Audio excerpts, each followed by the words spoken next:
Nouvelle victoire du Real en Liga contre le Villarreal, mais la question qu'on se pose c'est est-ce que c'était convaincant? Et bah moi les gars, j'ai envie de dire oui et non. En fait le problème c'est qu'aujourd'hui on n'apprend rien sur le club. On sait que contre ces équipes en Liga, contre les adversaires qui mettent pas beaucoup d'intensité, parce que Villarreal aujourd'hui, en deuxième période, ils ont essayé d'attaquer, mais la plupart du match, et surtout en première période, c'était rideau. Ils ont même pas mis Pepe et Mikotadze par exemple. Du coup voilà, le Real par son jeu, et maintenant cette année Xabi Alonso qui a ramené une espèce de possession défensive, une gestion de la balle, où en fait on n'a plus le chaos du Real Madrid l'année dernière, contre ces types d'équipes où le Real pouvait perdre des points. Cette année, en fait, je pense sincèrement qu'ils vont perdre très peu de points. Du coup en fait contre ces types d'équipes, oui, ils vont pas avoir de problème parce qu'ils ont une emprise technique sur le terrain. Et derrière avec les individualités qui ont été très bons, on va en parler à la fin, bah, ils vont le faire en fait, ils vont gagner ces matchs là. Et le côté non, bah c'est en fait voilà, si on n'apprend rien, parce que Villarreal n'ont pas mis l'intensité comme j'ai dit, et le gros problème du Real justement c'est contre ces équipes, ça fait depuis 1 an et demi, enfin, depuis le début de la saison dernière, où contre les grosses équipes, ils se font casser la gueule. Liverpool l'année dernière en phase de ligue, le PSG en Coupe du Monde, le Barça 4 fois depuis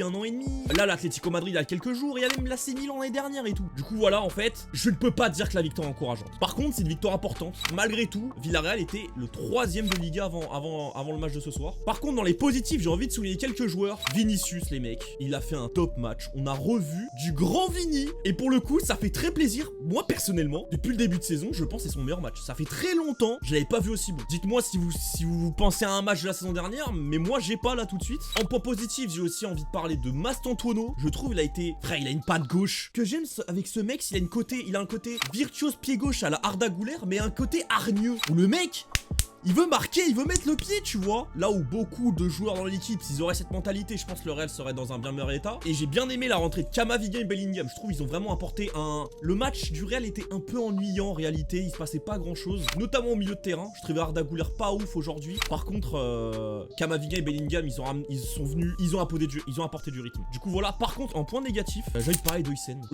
Je le kiffe, hein. Moi les gars, j'étais pour qu'ils viennent, etc. Ça fait 2-3 matchs. Je trouve très fébrile. Alors défensivement, il a plein de fois où il couvre la défense, il se fait prendre un peu de manière naïve, je trouve. Bon après il est jeune et le problème c'est que même balle au pied, je trouve il a fait des erreurs. Et pour terminer les gars, la belle petite image, Mbappé qui offre le penalty à Vini alors qu'il n'y avait que 1-0 et qu'Mbappé n'avait pas marqué. Bon, il a marqué derrière après, mais voilà, je voulais terminer cette bonne note. J'aime bien le bout de Mbappé cette saison, voilà, je vous le dis. Et par contre Mikotadze, hein, c'est sexy, sérieux.